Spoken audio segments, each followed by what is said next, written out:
খুব অল্প দিনের মধ্যেই চট্টগ্রাম শহরেও দেখা মিলতে পারে এমন মোনোরেলের। চট্টগ্রামের যোগাযোগ ব্যবস্থায় যুগান্তকারী পরিবর্তনের জন্য মোনোরেল চালুর বিষয়ে শুরু হয়েছে জোর আলোচনা। 2019 সালের অক্টোবরে চট্টগ্রামে 54.5 কিলোমিটার জুড়ে মেট্রো রেলের সম্ভাব্যতা যাচাই শুরু হয়। তবে মেট্রো রেল নয়, এবার চলাফেরায় স্বস্তি ফেরাতে মোনোরেল চালুর প্রস্তাব দিয়েছে চীনা প্রতিষ্ঠান। আর প্রস্তাবটি বেশ গুরুত্ব সহকারে নিয়েছেন সিটি মেয়র রেজাউল করিম চৌধুরী।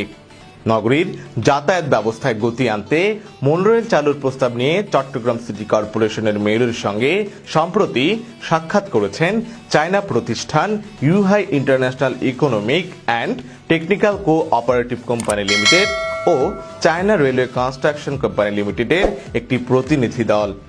চসিক মেয়র ও চায়না কোম্পানি ইউহাই এর ব্যবস্থাপনা পরিচালকের দ্বিপাক্ষিক আলোচনায় বেশ কিছু গুরুত্বপূর্ণ বিষয় উঠে আসে। আলাপকালে মেয়র মোনোরেল চালু করতে কতদিন সময় লাগতে পারে, আর্থিক ব্যয়ের পরিমাপ, অর্থের সংস্থান, মেট্রো রেল ও মোনোরেলের মধ্যে পার্থক্যের বিষয়ে জানতে চান। মেয়রের আগ্রহের জবাবে চায়না উইহাই কোম্পানির ব্যবস্থাপনা পরিচালক জানিয়েছেন, মোনোরেল হল আধুনিক প্রযুক্তি সম্পন্ন রেল ব্যবস্থা। এর ব্যয় ও ব্যবস্থাপনা চায়না সহায়তা করবে। মোনোরেলের ক্ষেত্রে মেট্রো রেলের চেয়ে 40% অর্থের সাশ্রয় হবে। এর জন্য ব্যাপক জায়গার প্রয়োজন হবে না এবং স্থাপনার মধ্যেও লাইনটি চালু করা যাবে। অন্যদিকে 2-2.5 বছরের মধ্যে মোনোরেল স্থাপন করে চালু করা সম্ভব বলে জানান তারা।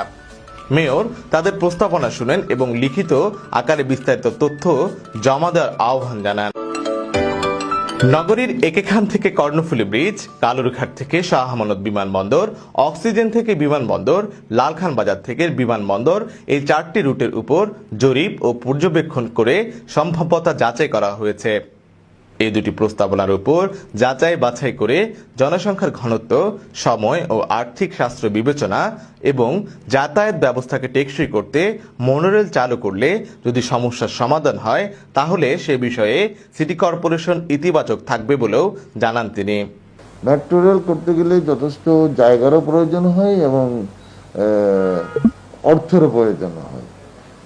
তো মনোরেলে কিন্তু তার অর্ধেক অর্থ দিয়ে মনোরেল করা যায় এবং এটার মধ্যে আমি ডিফারেন্সটা কি জিজ্ঞেস করলাম, তো গতির দিক দিয়ে মনোরেল হয়তো ঘন্টায় 100 মাইল চললে এটা ওরা যেটা বললো এটা 80 মাইল কভার করে।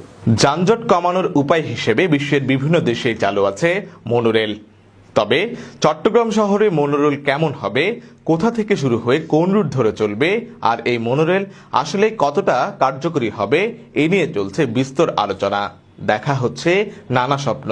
তবে যাতায়াতের সুবিধার্থে যে প্রকল্পই বাস্তবায়ন হয় তা যেন হয় কার্যকরী ও সুদূর প্রসারী এবং সহনীয়, এমনটাই প্রত্যাশা নগরবাসীর।